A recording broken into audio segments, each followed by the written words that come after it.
Iran, America এবং ইসরায়েলের মধ্যে যে যুদ্ধ, সেই যুদ্ধটা শুধুমাত্র মধ্যপ্রাচ্য নয়, সমগ্র ইউরোপ এমনকি সমগ্র পৃথিবীতেই একটা বিশাল ধরনের কেচাল জঞ্জাল সৃষ্টি করে ফেলছে।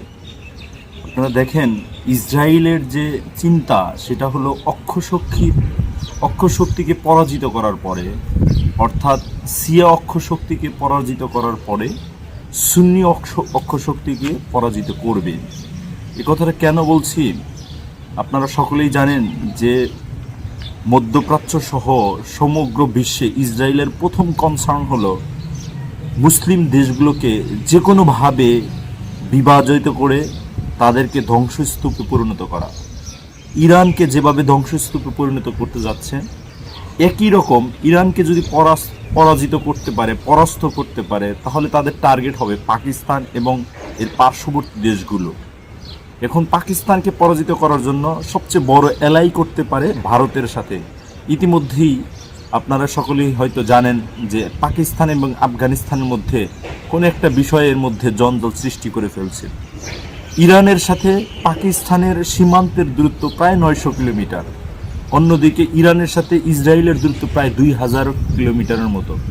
এখন ভারত যদি আপনার ইসরায়েলের সাথে যোগ দিয়ে পাকিস্তানকে সাহায্য করতে চায়, সেটা কোনোভাবে অবাক করার মতো নয়। কারণ ভারত এবং পাকিস্তানের মধ্যে যে পারমাণবিক অস্ত্র আছে, বিশ্বের প্রায় 9টি দেশের হাতে পারমাণবিক অস্ত্র থাকলেও ইসরায়েলের মেইন কনসার্ন হলো কোনো মুসলিম দেশের হাতে কোনো ধরনের পারমাণবিক অস্ত্র না থাকা। অর্থাৎ মুসলমানদের তারা ভয় পায়। কারণ কি? তারা যে অপকর্ম অন্যায় করে, সেই অন্যায় একমাত্র মোকাবেলা করতে পারে সবার আগে মুসলিম কান্ট্রিগুলো। আপনি দেখেন, রাশিয়ার সাথে পারমাণবিক অস্ত্র আছে, কিন্তু সেটা নিয়ে তাদের কনসার্ন না। কিন্তু আপনার আফগানিস্তানের সাথে যদি আপনার পারমাণবিক অস্ত্র আসে, পাকিস্তানের হাতে অলরেডি পারমাণবিক অস্ত্র আছে, ইরানের হাতে যদি পারমাণবিক অস্ত্র থাকে, তাহলে সেটাই তাদের কনসার্ন, বিশাল বড় কনসার্ন। আর বিশ্বের অনেক মানুষ আছে যেই মানুষগুলো এই যে শিয়া অক্ষশক্তি এবং সুন্নি অক্ষশক্তি দুইটি গ্রুপে বিভক্ত করেছে, এই বিভক্ত করাও কিন্তু মুসলমান দেশগুলোর জন্য একটা বিশাল বড় অশনি সংকেত। ইতিমধ্যে আপনারা সকলেই জানেন, ইরান এবং আমেরিকা যে যুদ্ধটা করার চেষ্টা করতেছে, ইসরায়েল এবং আমেরিকা যে যুদ্ধটা করার চেষ্টা করতেছে ইরানের সাথে, ইতিমধ্যেই তারা পরাজিত হয়ে গেছে। অর্থাৎ ইসরায়েলের ভিতরে এই রকম iron dome system, anti ballistic missile system, বিভিন্ন সিস্টেমকে ভেঙে চুরে একবার তছনছ করে ইসরায়েলের ভিতরে হামলা করতে পারে পৃথিবীর কোনো দেশ এটা চিন্তাও করতে পারেন। কিন্তু ইরান ইতিমধ্যে এই ঘটনা ঘটেছে। ইরানের অভ্যন্তরীণ আর্থিক সক্ষমতা নিয়ে অনেকেই প্রশ্ন করে থাকেন, কিন্তু ইরান যে সক্ষমতার প্রমাণ দিচ্ছে সেটা হলো ক্রিপ্টোকারেন্সি।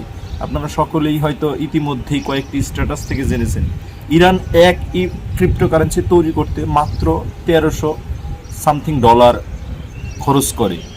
অন্যদিকে এই ক্রিপ্টোকারেন্সি বিশ্ব মার্কেটে আর্থিক বাজারে প্রায় 65,000 ডলার বিক্রি করে। এবং এই ক্রিপ্টোকারেন্সি তৈরি করতে সবচেয়ে বেশি খরচ হয় বিদ্যুৎ। সেই বিদ্যুৎকে কাট আপ করার চেষ্টা করতেছে আমেরিকা। কিন্তু এটাও খুব বিস্ময়ের বিষয় যে ইরানের ভিতরে প্রায় 400 পাওয়ার স্টেশন আছে বিভিন্ন জায়গায়, এবং এই জায়গাগুলো কোনো একটা সেন্ট্রাল হাব থেকে নিয়ন্ত্রিত হয় না। অর্থাৎ ইরানের ভিতরে বিদ্যুৎ সিস্টেমকে, এই ক্রিপ্টোকারেন্সিকে রুখতে, আর্থিক সক্ষমতা দুর্বল করতে যদি ইসরায়েল এবং আমেরিকা যায়, তাহলে ইরানের ভিতরে অন্তত 400টি পাওয়ার স্টেশনে আঘাত করতে হবে, যেটা একেবারেই অসম্ভব।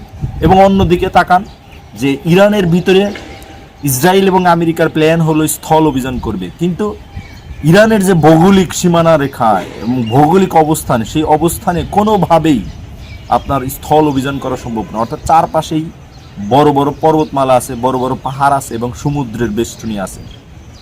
সেগুলো ভেঙে এই উঁচু নিচু মানুষের জায়গার মধ্যে গিয়ে আপনার স্থল অভিযান করা কার্যত অসম্ভব। আফগানিস্তানেও কিন্তু একই ঘটনা ঘটছে। আফগানিস্তানের চাইতে অনেক বড় বর্ম সৃষ্টি করে রাখছে ইরান, সেই ইরানের ভিতরে স্থল অভিযান কিন্তু কোনোভাবেই সম্ভব না। এখন বিশ্বের ভিতরে যে সমস্ত মুসলিম দেশগুলো আছে, হিজবুল্লাহ, আপনারা আফগানিস্তান, পাকিস্তান, লেবানন এবং যে সমস্ত দেশগুলো আছে, বিশেষ করে সিরিয়া, এই সমস্ত দেশগুলো যদি একত্রিত হয়ে তাদের মেলবন্ধন ঘটাতে পারে, তাহলে ইসরায়েলের মোটিভটা ধরতে পারবে। দেখেন, সিরিয়ার বাশার আল আসাদকে সরিয়েছে কারা? ইসরায়েল। এখন ইরানের প্রেসিডেন্টকে সরাইছে, ইরানের ক্ষমতাকে যদি এরা ছোট করতে পারে, এর পরবর্তী টার্গেট কিন্তু হবে আপনার পাকিস্তান, এবং এই পাকিস্তানকে টার্গেট করতে হবে এই আফগানিস্তানকে সাথে নিয়ে, এমনটি তাদের প্ল্যান। সেই প্ল্যানকে বেস্ট করতে পেরে একবার ভেঙে দিতে পারে শুধুমাত্র মুসলিমদের ঐক্যজোট, সেই ঐক্যজোটগুলো।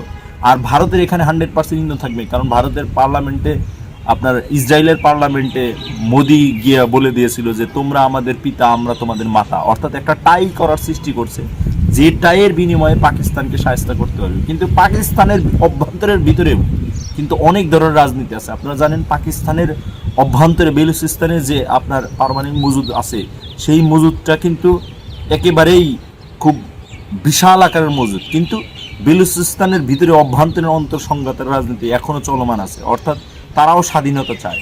এমন অবস্থায় পাকিস্তানের অভ্যন্তরীণ যে রাজনীতি, সেই অভ্যন্তরীণ রাজনীতিকে টিকিয়ে রেখে মুসলিম বিশ্বগুলোর সাথে একত্রিত থেকে সৌদি আরব, ইউএই, এই সমস্ত দেশগুলো যদি পাকিস্তান কোনোভাবে তারা ভাগে আনতে পারে, তাহলে ইসরায়েলকে সিরিয়াসলি সাহায্য করা সম্ভব। না হলে এই যে ইরানের সাথে 900 কিলোমিটারের সীমান্ত, সেই সীমান্ত দিয়েই কিন্তু আপনার ইসরায়েল যুদ্ধ করতে পারে। ইরানকে যেভাবে সাহায্য করতেছে, একইভাবে আপনার পাকিস্তানকেও সাহায্য করবে। এখন পাকিস্তানের এবং মুসলিম দেশগুলোর যদি বোধোদয় না হয়, তাহলে ইসরায়েলকে ভবিষ্যতের জন্য পরাজিত করা প্রায় অক্ষম, প্রায় অসম্ভব হয়ে দাঁড়াবে। সুতরাং আমরা যারা তৃতীয় বিশ্বের মুসলিম দেশগুলো আছি, তাদের যেরকম বিভিন্ন লেখা, চিন্তা চেতনায়, অফিস নোট, বিভিন্ন ধরনের সরকারি দপ্তর থেকে ইরানের প্রতি, আফগানিস্তানের প্রতি, পাকিস্তানের প্রতি, মুসলিম দেশগুলোর প্রতি সহমর্মিতা, সহানুভূতি দেখানো উচিত, সেগুলো বাস্তবে প্রতিফলিত করার চেষ্টা করা উচিত। যদি এটা করতে পারে, তাহলে মুসলিম বিশ্বের যে সার্বভৌমত্ব এবং পৃথিবীর যে সার্বভৌমত্ব, সেই সার্বভৌমত্ব টিকিয়ে থাকবে। ধন্যবাদ সকল।